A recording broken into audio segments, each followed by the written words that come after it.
my friends and I talk all things gaming. I am Jarrell, and I am joined today by Brandon Hiya, people. How you doing? and Kelly. Hi, everybody. Oh, and Ghost Christie, who is working things from the back end, who fixed everything up for me because my streaming services have been not working the way that I want them to. But that's okay. It's been a few weeks because life hits you hard sometimes. But we're It do be here. hitting hard. Some of us are queer. It's the middle of or the end of June. So Wait, Pride hold on. Month That is was kind of almost over. bars. We are here. Some of us are queer. I like it. I like it. It's almost Pride Month is almost over. We Summer Games Fest is also over. Sorry that we didn't get to talk about it. I will leave the floor open for us to talk about any things specific that you want to talk about for Summer Games Fest, and then we'll just end with a very easy, hopefully, session of 20 questions and ride this bad boy out. So as far as gaming news goes, the biggest thing that's happened in June has been Summer Games Fest. If you guys have anything that you want to talk about for Summer Games Fest, anything that really made you excited, any games that you saw, anything that hyped you up, now's your chance. Yeah. So, as far as the Summer's Games Fest, yeah, I'll just cover the what I got excited by. I thought it was actually a pretty good showcase. And Christy, she's saying that Pikachu returns. That is not part of the Summer Games Fest. That is part of the Nintendo Direct, which we will get to. Which But technically is around the same time as Summer Games Fest. I mean, you're not It you're was not in the wrong. same You're week. you're We're just gonna you're count you it all. you're not wrong. You aren't wrong. However, Nintendo is doing everything they can to like have it within the June month, but also be like, well, we're not part of that thing. Shh. But you're not wrong. But no, so there was a few cool announcements, like the one of the things that was part of Summer Game Fest was that Microsoft showcase, which I thought was like one of the best ones they've done in years. They legitimately had like a lot of cool games in that showcase. Um, Starfield could be very fun if it's not bug ridden at launch, but it probably will be. So there's that. I'm excited for that Star Wars game, Star Wars Outlaws. I was now Jarrell and I were on a call when it was on the mic because I think it was on the Microsoft thing they initially announced it, and Jarrell will tell you that despite my love of Star Wars, that trailer kind of pissed me off a little bit because it was like only a cinematic trailer. I was like, listen, I'm cautiously optimistic, but I'm tired of these motherfuckers out here putting only cinematics in gameplay trailers and not showing me no gameplay, especially when it's a franchise I really care about. So I'm like, where's the gameplay? And then they were like, there'll be more in the Ubisoft Forward. I was like, okay, cool. So I watched the Ubisoft Forward and saw the gameplay reveal.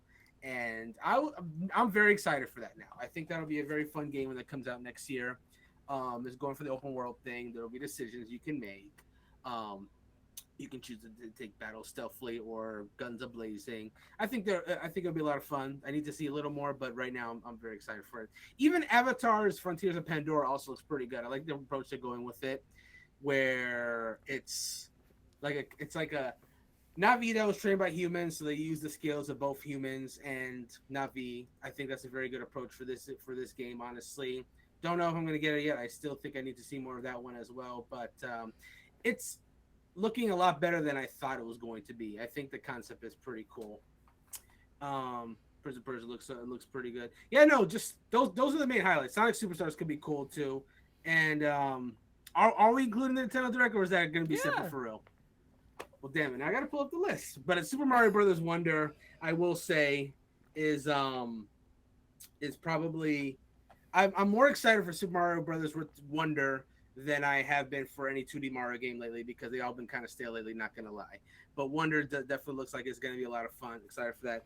Mario RPG is the thing I was most hyped for. I actually really enjoyed that on Super Nintendo, and I'm very much looking forward to playing this remake. I'm probably gonna do a stream playthrough of that, to be perfectly honest.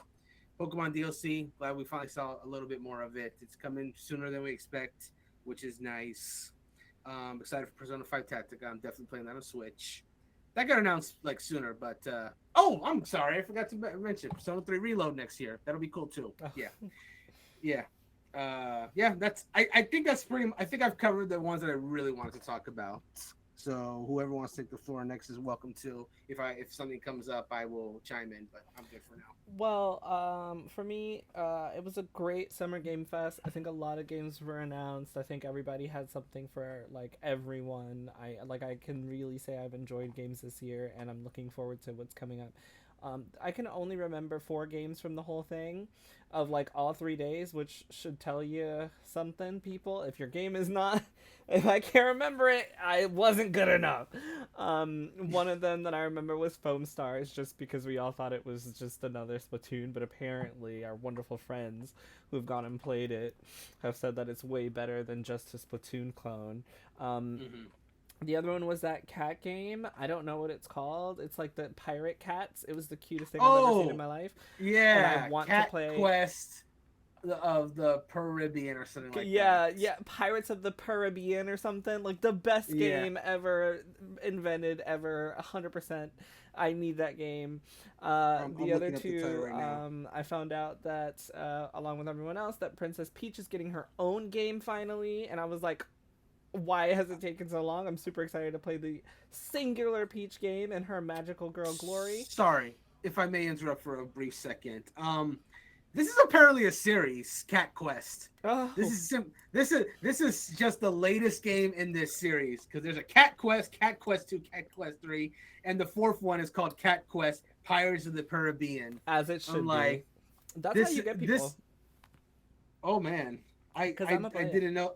I didn't know that this had layers, that there was a depth to this, that there was more out there. Oh boy, wow, that's a nice surprise. No, that game looks super cute. Yeah, Peach is and the Princess Peach game also looks really good. Can't wait to hear more about it. I don't care about Mario, but like I found out Peach was getting her own game, and I was like, bitch, let's fucking go. I'm so excited. And of course, the biggest announcement for me was Final Fantasy VII Rebirth trailer, which just blew my mind. Yeah, oh my goodness. Next best game coming out ever, invented ever. And I'm very excited for it. Kelly, did you have any that you saw that you wanted to talk about? I don't watch. I figured. Great. I just looked through the list, and there was a couple things that looked interesting, like the John Carpenter co-op. What's it called? It looks like a scary game, but I don't know. I don't know. I've been very focused on other games. Like Final Fantasy 14. So. Yeah, totally fair. That's the struggle with MMOs. Like, you don't play anything else once you start playing an MMO. Like, that's your focus. Facts. That's why I haven't started again, because I'm gonna get myself in trouble. But that's great. We can move on to news. So this is from the beginning of the month, kind of. We just haven't been able to talk about all of this. I'm gonna try to pull up the biggest stuff that's happened throughout the month, since the month is over. So by the time you guys are listening to this in June, since we've neglected all of you in LGBT month and all that wonderful stuff, you're just gonna get an amalgamation of a bunch of really big when the world needed them most, they vanished. During Pride Month, they vanished. So Call of Duty removed the FaZe Clan member Nick Merck's skin from the game after anti-LGBT comments during this month of Pride in July. This ended up with this. So they removed his skin from the bundle from the Modern Warfare 2 and Warzone store, and they said that they are focused on celebrating Pride with their employees and community. Because he said, there was someone commented and said, "This happened 4 blocks from my Overwatch League apartment. Americans are in a sad place right now. Let people love who they love and live your own life," in a response to an anti-LGBT protesters attack pro-LGBT demonstrators outside of Glendale, California school board meeting. I said that in a really weird way. Basically what happened was anti-LGBT protesters attacked pro-LGBT protesters. It happened down the street from this person who made a comment saying, "That happened down the street from me. Let people live and love who they want to." And FaZe Nick Merckx commented on that and said they should leave little children alone. That's the real issue. I see you didn't know what he said. That's what he said. He said they should leave little children alone. That's the real issue. And for anyone watching, you saw Kelly's reaction. That's pretty much all of our reactions when we found out that that's how horrible and disgusting his comments were. Activision Blizzard went on to remove his skin from the game. And that was the content there. And then Tim the Tap Man was like, move mine too, because I'm going down with him, apparently. Like, anyways. And then they said, okay, sure. And they did. I had no idea what he said. That's pretty, it's not what I was thinking it was going to be. Yeah, pretty bad. Pretty bad stuff. Yeah, it's pretty bad. Pretty bad stuff. And as you mentioned, yeah, Tim the Tap Man said remove me too, and they said okay, and they did. They also removed him. And you know, this one, like, I really think they didn't have a choice but to, because you can't not, like, it's one thing to be anti-LGBT, right? But it's another thing to call an entire group of people, insinuating an entire group of people as pedophilic because of what you're saying. So, like, that is there. I feel like there's a point where you kind of have to make a stand. So Blizzard kind of really didn't have a choice.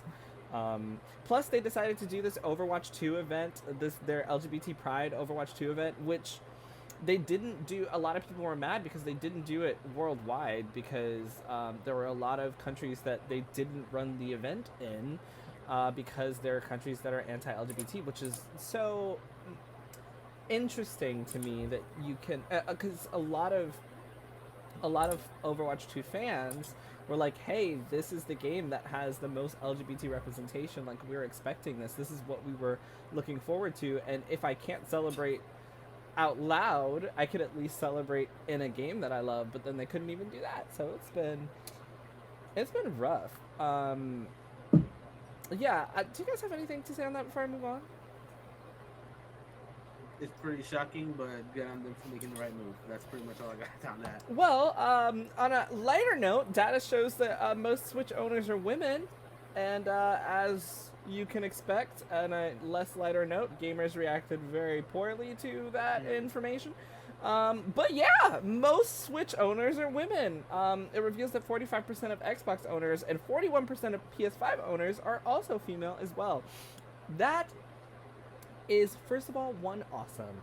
Second, I hope that people are able to look at these statistics and understand that gaming is much wider than people think it is, just because I know that, or I'm assuming that a lot of women don't go on voice chats and talk to people because they can get harassed. But like 45% of PlayStation 5 owners are females. You know why they're not talking to y'all? Because y'all are creeps and you're fucking weird. So stop being weird creeps so everybody can enjoy games together. That just means, like, so many. When I read those stats, I was like, there's so much untapped potential in video games when almost half of owners are like female, but you just have all these ugly ass dudes you gotta run around as. That's why I like Final Fantasy, because the boys are at least pretty. It's true. The 7 series and 16 have had some very attractive people. I got into an argument recently about, because I was talking to some people and we were ranking Final Fantasy characters by hotness, and I was like, oh wow, y'all just like all the ugly generic white guys and they're not even hot. And then when they asked me mine, I had Sephiroth in my list, and they said because Sephiroth was in my list, my entire list was null and void. Yeah. Anywho, so yeah, that's that. Listen, Sephiroth is built different. Sephiroth is exactly. I was like, it's not the same. Like, he's not the same. It's not the same. And then I went on to talk about his hair. Look at this absolute unit here. Yes, I have that's the first amiibo I ever bought. Is Sephiroth. First ever? Wow. First ever. I never bought any of them because I thought they were useless. But it was Sephiroth, and I had to buy him, and he's still in the case because he's still useless. Anyway, Liam Robertson at Dr. Cupcakes tweeted, "Don't be suckered into buying Activision Blizzard's performative wokeness for Pride Month. While Call of Duty and Overwatch virtue signal, their literal CEO funnels huge amounts of money into backing anti-LGBT politicians." This is from an article at Politico titled "Activision CEO Bobby Kotick spent big money to back GOP campaigns through another LLC." And the article is also at CNBC.com. And it was basically just talking about how he used a bunch of... he has another LLC that he used to donate big money to Republican campaigns with. They contributed more than $500,000 through 2 separate checks to the Senate Leadership Fund during the 2020 election cycle. And they reported that another Kodak company, LLC, has also been giving big donations to more Republican causes. And basically, they're just like, yeah, Overwatch is removing the FaZe Clan member, and they're doing this. I'm sorry, Blizzard's removing the FaZe Clan member, and they're doing this whole thing about like, oh yay, LGBT, and yet their CEO is donating more than $500,000 to anti-LGBT politicians for Republican-backed campaigns. Yeah, that was a thing. I'm gonna move on unless you guys have anything to say about that one. I just want to say that, like, unless he's using like Activision Blizzard's money, what does it matter? We know he's a shitty person. We've established that about his character in the past, about how he knew about allegations and everything. Like, him personally contributing, that is not a surprise at all. Why is that person like, don't give them the money? He spends his own personal money or LLCs or whatever. If they're not affiliated with the company, it doesn't matter. Whatever. I digress. But I'm just, it's not like the checks say Activision Blizzard on them, right? I don't. Yeah, no, they don't. I don't know. Anyways, just wanted to point that out. Yeah, no, you're actually completely correct. It was 2 separate LLCs that he was a part of. So as far as we know, it's him not affiliated with Activision Blizzard at all. But I guess he makes money from that's what I was gonna say. Yeah, like at the end of the day, he is his money is coming from Activision Blizzard. So now, probably for a long time. Because remember, he said he was going to leave if Xbox bought them, and then when Xbox didn't get to buy them, he was like, I'm not going nowhere. So, like, he might not go anywhere. We'll see. But you're right, for now. Coca-Cola also, while we were away, launched their first gaming flavor that, according to some people that I just tried hear it, gaming flavor, it just sounds disgusting. I'm sorry, continue. It tastes like XP. Take from that information what you will. For the first time, Coca-Cola has partnered with a gaming company, introducing a limited edition plus XP flavor of its ultimate zero sugar drink. This is from GameStop.com. Of course, GameStop.com. I have a question. Yes. Why is this Coca-Cola doing this and not Mountain Dew? Because if Mountain Dew is doing this, I mean, it would at least make sense. The fact that Coca-Cola is doing this makes even less sense to me. Well, because Mountain Dew is already a gaming flavor, you know. Is Mountain Dew so that's what I'm saying. Like, more synergy. Just like now you're making a straight up drink that tastes like XP. It's not. Let me be clear. I'm not phrasing this like this is a problem. I'm just saying it's just something that you would expect from Mountain Dew and not necessarily Coca-Cola.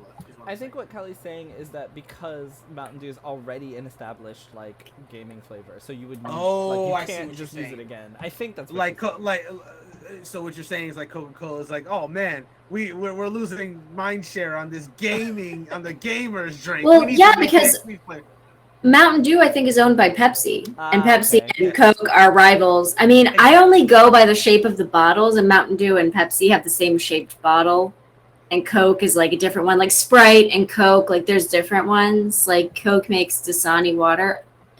Well, gross. Okay, but Dasani well, they don't water is make it. They don't make it, but they bottle. Anyways, it's by Coca-Cola. But yeah, I think that Coke finally was like, damn. Our soda's better. We got to get in on this gaming thing. Facts. Okay. I'm sorry. Coke is better. I said it. I'm sorry. No, you are correct. You are correct. You're correct. What I was about to say was, I don't know if I'm adventurous to try this XP flavored Coke. I just don't. I have a coworker that anytime they come out with like a new Coca-Cola thing or a new Lay's, anything snack related or drink related, he tries it. And he does the first taste test, and if he says, "Oh, this is not bad," he'll let me try it. If he says it's bad, he's like, "Brandon, don't suffer with me." Honestly, I love the flavored Cokes. I get them, and the coffee Coke, so good, so good. It's really good. Yeah, and I hate how good it is. It's really good. All right. Well- Someone actually knows endorsing it. I gotta try it now. You Yeah. can. It was also for League of Legends. The collaboration was with League of Legends. And you can. Oh well, then participate and you I can get- take back what I said. Wow! Just You kidding. can unlock ultimate emotes. You get new missions. You get assists in the game. You earn 12,000 gold in a single game. And emotes and a bunch of other stuff. And yeah, it ended on July 18th, I believe. Or at least the in-game event. I don't know if they're still selling the Coke. But I guess if they aren't, we have all missed a chance to taste what X. Jarrell, tastes it's like. only June. You Oh said my July. god! There's still time, guys. Now There's I don't know who makes Doritos, but now they have to see what's happening and be like, this is our chance. We can make some XP flavored chips, or they could make like a contest out of it. If you find the bag with the Dorito that's shaped like the word XP, you win a prize. Yeah, Someone so there's doesn't still look at that time. ad, they just eat that. I was like, oh wow, this is weird shaped flavor shaped Dorito. Continue You know what on. else They're was like, weird? what's weird, Jarrell? Ooh, I don't know her name. But The what'd wig she do? on that girl in the live-action Naruto film. Really I think you mean fucking One bad. Piece. Oh, that One Piece Naruto. Oh no, that Oh, One Piece live action. Yeah, oh yeah, that trailer happened in the time since we That One Piece live action trailer from Netflix. What's her name? What's the character's name? Luffy? No, Nami. Luffy's the guy. Nami. Yeah, that they tried my girl because that wig looks a fucking mess. But yes, the trailer has been shown off for One Piece by Netflix, the live action. Brandon, give me your thoughts. Sure. So I'm coming. So for context, I'm coming for this from the perspective of someone that is completely caught up on One Piece. God help me. But yes, watching the live action version. So it seems to be based on for One Piece fans. It's going to be based on the East Blue Saga, which was like the first major saga of the series. I had a lot of trepidation with this, if I'm being perfectly honest, because quite frankly, the track record for live action anime to live action adaptations has been quite poor. Let's just be real. Like I can name one hand the ones that have actually turned out well. But what gave me hope is that the creator of One Piece himself was highly involved with the production of this, and the guy who's actually directing and producing this series is a big One Piece fan. He has gone on videos with One Piece YouTubers and talked about current events, and he knows his stuff. So that all gave me hope. Then the trailer came out, and I think it could still go either way. But I'm actually I'm cautiously optimistic. I thought the trailer actually wasn't that bad. One thing I think they could work out is the CG, which was my biggest worry. Like One Piece, there's some fantastical stuff that happens in that series. So you need to get that CG right. And I think they showed a giant monster in that trailer. That looked fine. Luffy did his gum stretching technique. That needs a little work. A little more. They could probably do some more ADR with that one. But it's going in a slightly different direction for One Piece. But overall, it seems to be following the material. Aside from Nami, I like the costumes. One character in particular, Buggy the Clown, which is like one of the early villains of One Piece, looks both hilarious and terrifying, which is exactly what Buggy should be. Like, he's a clown, so he looks funny, but he's also super fucking terrifying. So I thought a good job with him. So no, I think there's potential for this live action One Piece. I haven't had hope in a live action anime adaptation in a very long time, but this one actually gives me a little bit of hope. I will tune in on August and see how it turns out. And I will tell you on this podcast if I think it's good or not. I can't wait to hear what you think. I want to watch it. I don't think it looks that bad, but I also don't know anything about One Piece, so my opinion. I think there's benefit in that too. I think there's benefit in both One Piece fans and non-One Piece fans to watch this because it gives you two entirely different perspectives. Let me tell y'all something. Avatar, we also got like a live action trailer. I'm not going to talk about that because I haven't seen that, but I will say this. I watched the movie The Last Airbender before I watched Avatar The Last Airbender, the series proper. Oh no.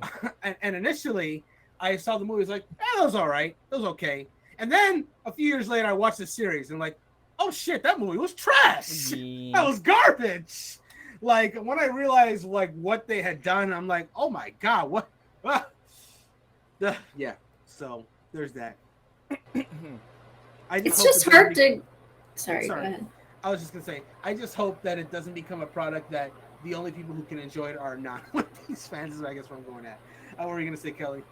No, it's hard to like capture the novelty of anime because like the faces and everything, like you can't do the same thing live action. Like Avatar The Last Airbender is like silly and cute and my cabbages and whatever. Like you can't recreate that. And also like it's a cartoon, so all the really dark subject matter like war and like sadness and everything. I don't know, in a movie it's just like really sad. And in a cartoon, Yeah. it's like, tee hee. Yeah, I don't know. It's hard to capture it, but Yeah, it is. And that's the thing about adaptations. I think that a lot of people just don't understand. If you're doing an adaptation of anything, it doesn't matter. If you're translating from one media to another, one form of media to another, there's gonna be changes. There has to be changes because what worked in a book is not going to work in a television show. What worked in a video game is not going to work in a movie. What worked in an animated thing is like you get it. There's got to be changes because to adjust for the fact that it's a different medium or that there's less runtime or more runtime, what have you. There has to be changes. It's just the nature of the It's not like copy paste drag and drop. There's got to be changes. You just hope that as a fan of the existing franchise that is watching the new form that it is, that they've made the right changes that makes it still feel like that series without it like killing what it is. Like you don't necessarily want a hard reboot all the time. I mean, sometimes hard reboots can be good, but more often than not, if it's an adaptation, you kind of want it to honor the source material while doing your own thing. Well, speaking of changes, let's talk about some changes over at Xbox. Xbox chief Phil Spencer says, quote, every time we ship a game on PlayStation, Sony captures 30% of the revenue that we do on their platform, and then they use that money to do things to try to reduce Xbox's survival on the market. Also, this has been an ongoing thing as they are going to court daily about this FTC thing to acquire Activision Blizzard. A lot of people were really upset with that. Some people said, well, hey, you guys did the same thing with Sony, so they're doing it back to you. You can't be mad. That's the way the game is played. But then other people are upset because there are conversations during this FTC situation in which they are told that they're going to be forced to keep Call of Duty on PlayStation, which is something we've talked about on this podcast already.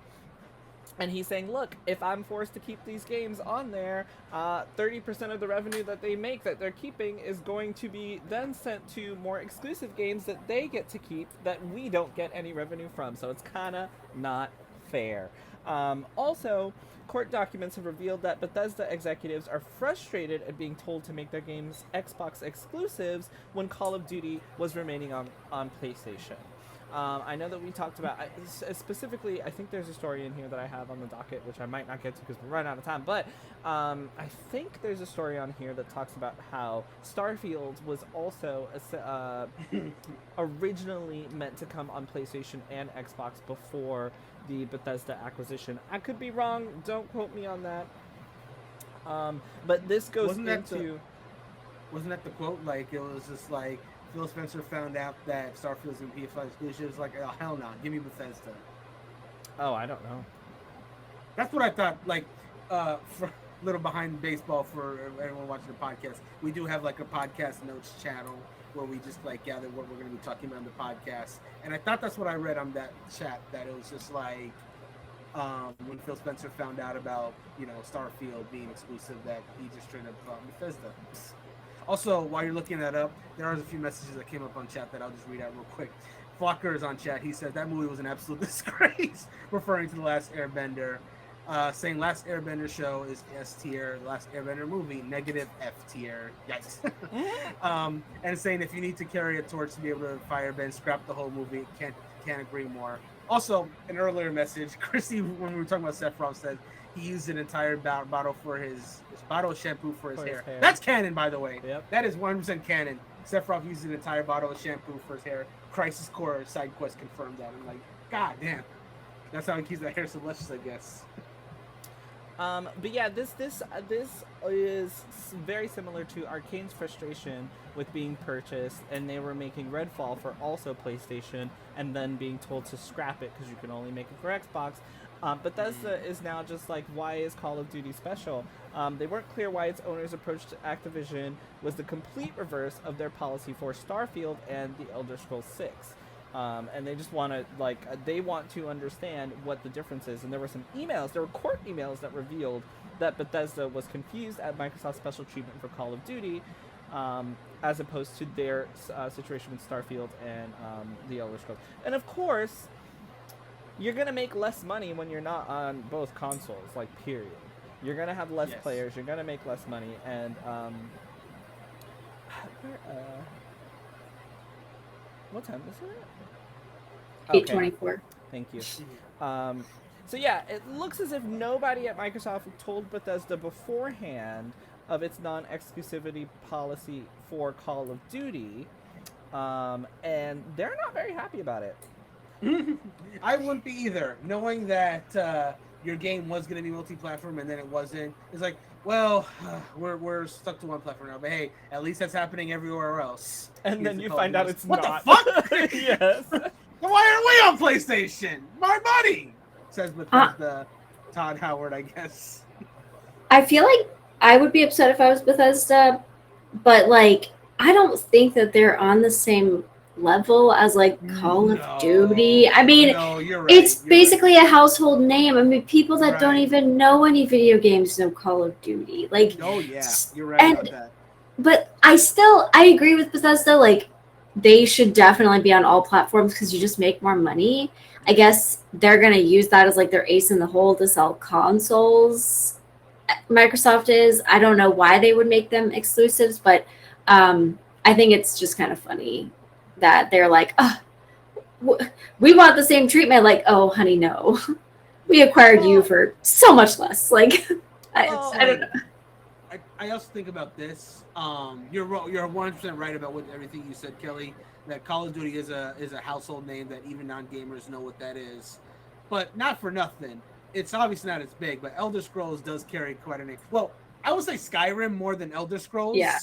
But Skyrim has lifted the Elder Scrolls up. I never knew what the Elder Scrolls were until before Skyrim. Sure. Yeah. Sure. So the idea of potentially Elder Scrolls 6 being Xbox PC exclusive would be huge just for that reason alone. When Skyrim was literally ported everywhere, including that. I don't even remember if this is a meme or not. It's didn't it get ported to a fridge? Yes.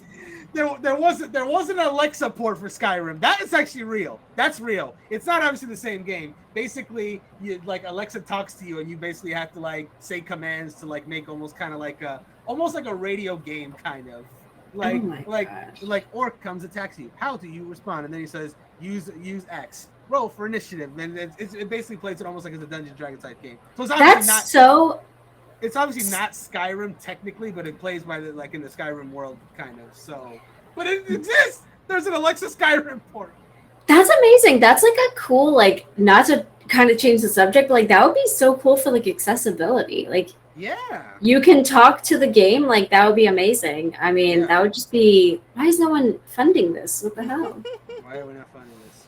Earl, you were gonna say something earlier. I apologize. Yeah. What I will say about this is that I do think that if you are I do blame Microsoft for this. I agree with Kelly that Bethesda is not the same as Activision Blizzard, but at the same time, Bethesda is a noted company. And I do feel like the biggest issue with this isn't even... I don't think that the biggest issue is that they did it. I think the biggest issue is that they, Microsoft has not told Bethesda, up front that this is what's happening. I think it's because the deals have all been so, backhanded and messy and, oh, Activision's better than you guys, so they get to do this, but you're being told that you can't do it. I think that's kind of just, it's low-key... I don't want to use the word demeaning, but imagine if I hired both of you and I'm all right, well, Kelly, you're so great that you can work here and also go work somewhere else, but Brandon, I need you here 24/7. You cannot Yeah, work anywhere that- else because I said so. it's a- And it's a Brandon, double I standard. don't tell you that Kelly's working elsewhere. You find out later on by some journalists that Kelly's got 2 other jobs and I'm allowing her to do that. And you're like, why is it that she gets to do it and I don't? And why didn't you tell Allo- me? Why is this Allowing me to work more? No. Okay, bad example. But like, I understand the frustration there because if you Yeah. bought my company and I was working on like I'm working on bringing my games to PlayStation, then you tell me I can't, and then I find out later on that these people can. Like, why couldn't I? Like, what is the purpose of your exclusivity that's going to do anything but not allow more players to play this game? And put it on Game Exactly. Pass, so I'm making less money because people aren't buying it. It's going straight to Game Pass. What am I benefiting from this? Not to mention, Bethesda wouldn't have had any reason to think that if you're bought by a Microsoft in this case, of course the assumption would be that, well, I guess all the games are just going to be an Xbox exclusive. No, now. it Because wouldn't. they- I disagree. well, hold on. Let me tell you why I think that though. Because we said this when this original acquisition happened, that Microsoft was buying all these companies, and the assumption was that, oh, are they going to be only Xbox games now or just PC? If I'm a Bethesda, I may think that as well, because why else would they spend all this money to buy my company if it's not going to go everywhere, right? I think the example I always think about is obviously it's a lot smaller scale, but Bayonetta, because Bayonetta 1 happened, it was multi-platform. They wanted to make a sequel. No one was giving them money for it. Nintendo was the only one that bet. And so Nintendo funded Bayonetta 2, which is why it was a Wii U exclusive at the time. People complained, but Nintendo literally funded that game's development, which is why it is still a Nintendo exclusive. So if you look at an example like that, then you may assume the same. So the fact that Microsoft was, and I use this in very much air quotes, being magnanimous enough to let their games that they pay for go on other platforms is in itself kind of a big deal. And for a lot of the developers, that just doesn't seem to be the case. Obviously, we're talking about the double standard here. But yeah, continue. I disagree with you because one thing that usually happens, like, we're still waiting for it, but we already know that Final Fantasy VII Remake is eventually going to come to Xbox. We don't know how long it's going to take, but we know it's eventually coming. It's not going to stay a PlayStation exclusive forever. Yes, Sony paid to help get it developed, and they're going to bring it to PC, and eventually it's going to come to Xbox. I mean, you can look at things like Persona. Same thing. Persona 5 wasn't a PlayStation exclusive. Then it came to Xbox. It finally came to Switch, because these companies aren't owned. Like, it's not, like, I don't see it as the Bayonetta example that you gave for companies that aren't owned. But also for companies that are owned, Arcane already came out and said, "Hey, we were told to stop production on this game," meaning that when they were purchased, they didn't think that it was going to be a situation where they had to just scrap and not make games for other companies. I'm sure when they were purchased, exactly. So there's no reason to think that, oh, since my company has been purchased, I'm not going to be able to put games out anywhere else. There's absolutely no reason to think that unless Xbox tells you that. And apparently Xbox didn't tell them that when they purchased them. And I certainly wouldn't have gone as far as to say that if behind closed doors this game was slated for this system, that they would be told to like not go forward with that. You know what I'm saying? Like if Starfield was originally a PS5 exclusive and then Microsoft buys them, you would think that the only consequence of that would be, okay, now it's also coming to Xbox, but it's still coming to PS5. I think that was all of our assumptions, that whatever was still being made for the systems would still come out for said systems, and then maybe only future games would be the Xbox PC exclusive. But that clearly isn't the case. If Starfield got completely moved and not expanded in this just case. like Redfall. That's what I'm saying. Redfall too. Yeah, Redfall is another example of that got switched to Xbox, not expanded to Xbox. And that's why I'm saying I don't agree, because just because your company was purchased doesn't mean that, like you said, it could have been a situation where what was Arcane's last game that was PlayStation exclusive that then came to Xbox when they bought them? But it could have been a Deathloop situation. There's no reason that it still can't be a Deathloop situation. It can't be a Final Fantasy VII Remake situation. Like, those things can happen. Xbox decided to, after purchasing them, Microsoft decided to, after purchasing them, not make it happen that way. Because I could be like, hey, yes, purchase my company so that you can help me make the games that I want to make for gamers, because that's the whole point. Like, the whole point is for us to use and share resources to make the best gaming, to help you get our games on Game Pass, but also to have them elsewhere. So it does make me wonder, though, given that all this happened, if did they, like, okay, these Redfall, Starfield, these games were obviously in development. We beat that nail to death that they were in development for these other systems. What I'm wondering is, did Microsoft fund to get these? Like, let's say they were. Let's just throw out a number. Let's say they were like 60% done. Did Microsoft fund the extra 40% for these games to reach the finish line, and that's why they hadn't much say, or is it just because they own the companies that they can say that even if they don't necessarily put the funding in themselves? That's what I'm wondering. So I think I obviously don't have like concrete information for you. We don't know. I think it is the latter, only because of the situation with Redfall, right? Because they had done it. They were like, we were in the middle of developing this game, and then we had to scrap everything that we had developed. But then also Phil Spencer came out later and was like, we didn't provide them the resources that they needed to make this game work when it first came out. We didn't work with them the way we were supposed to. So it's like, you bought them and you didn't even give them like the resources you're supposed to when you purchased them.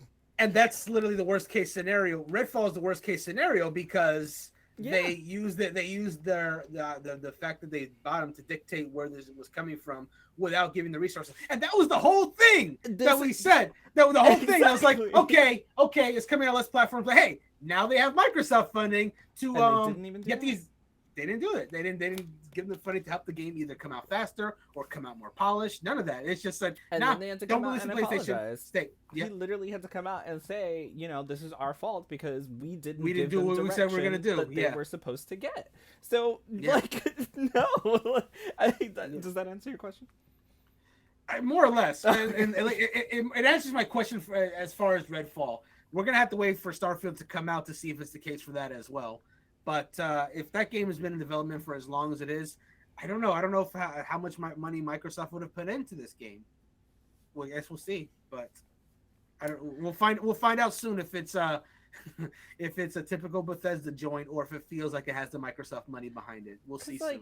If you think of stuff like Fallout, it's come to every platform. So to just think that Starfield is just now going to be an Xbox exclusive, knowing that it was being worked on for PlayStation and knowing that this probably literally could have just been Microsoft being like, no, like, it's just like, what are y'all doing? Anyway, I'm going to end this podcast with an email from Matt Booty to Tim Stewart. And they were talking about Sony. And we can discuss it really quickly and then we'll be out of here. Coolio. This email reads, thanks for sharing. A lot to digest here. A different view to the general view below might be that we, Microsoft, are in a very unique position to be able to go spend Sony out of business. If we think that the video game content matters in 10 years, we might look back and say, totally would have been worth it to lose $2 billion or $3 billion in 2020 to avoid a situation where Tencent, Google, Amazon, or even Sony have become the Disney of games and own most of the valuable content. For example, it is practically impossible for anyone to start a new video streaming service at scale at this point. What content do you base it on? Things like Hulu and CBS All Access will be trivial players in the space. In games, Google is 3 to 4 years away from being able to have a studio up and running. Amazon has shown no ability to execute on game content, still haven't. Content is one of the moat that we have in terms of catalog that runs on current devices and capability to create new. Sony is really only the other player who can compete with Game Pass, and we have a 2-year and 10 million subscription lead. If we reverse course on date, it's going to be hard to convince folks that things like Mixer or xCloud could have much of a chance of surviving scrutiny either. This whole thing was the brunt of that was just them talking about how they could attempt to spend Sony out of business. And a lot of people have just taken that and been like, wow, so you guys are complaining about your your place in gaming, because Phil Spencer has already came out and said that they've lost the console wars. Like, Xbox has officially said, we've lost the console wars, like, we're no longer in it, and you're upset, but yet 2-3 years ago your company was talking about trying to buy Sony out, and now you're mad that, like, you can't. Like, so this has just been one of those, like, to be fair, the email is like 3.5 years old, for what that's worth. But the biggest thing is that Microsoft kept trying to, or they keep trying to, during the FTC conversation, say that, like, Sony's the biggest competitor. We can't stand up against them. There's nothing we can do. And 3 years ago, you literally thought you could outbuy them, like it wouldn't be a problem. Yeah. And, Phil Spencer did go on to say that the console wars is a social construct. Sony's already won that game. And they still are going back and forth on this. So we still have no definitive answer of what's going to come next. But I can tell you guys what's going to come next here. What's coming up next? Nintendo has promised a smooth transition to the next console with your Nintendo account. But we won't be talking about it tonight because it's time for us to go. Damn. So it's coming up next week, where we can discuss, Is this our what first that means. Podcast cliffhanger? Tune in next week to discuss what that means. What does it mean that Nintendo said that you're gonna have a smooth transition to the next console with your Nintendo account? What does it mean? What does it mean? Does it mean? Find out next week. Does it mean that the platform is imminent? Is it coming? Does it finally mean we're getting a Switch successor soon? I say in quotes. Does it mean we're going to be stuck with the shitty Nintendo accounts that we have right now that don't let us add friends without making really fucking weird and long numbers and letters that you got to put together? Does it mean it's going to be easier? Does it mean it's going to be harder? Does it mean we can add more people to our friend group? Does it mean they're going to charge us more money on this next console? Who knows? Find out next week on Monday when we stream the podcast. But before we go, though, I gotta read this comment on chat. First off, the user is called Hepatitis Lord, and his comment is just ate some scented markers and that shit was gas. Anyways, what were we talking about?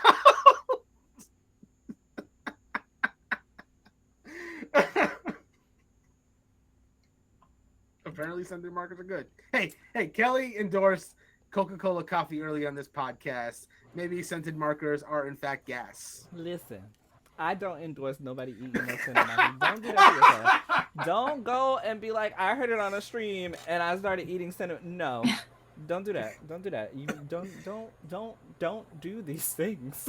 Like, no, stop. Go play video games instead. Like, all right, I'll go play Final Fantasy 16. Please, yes, go play Final Fantasy 14. Yes. Don't like eat like what, Brandon? Why did you even read that? Like, I thought it was funny. Like, I don't want that here. I'm not endorsing people. So, okay, good night, everybody. Bye, guys. Good night. Bye.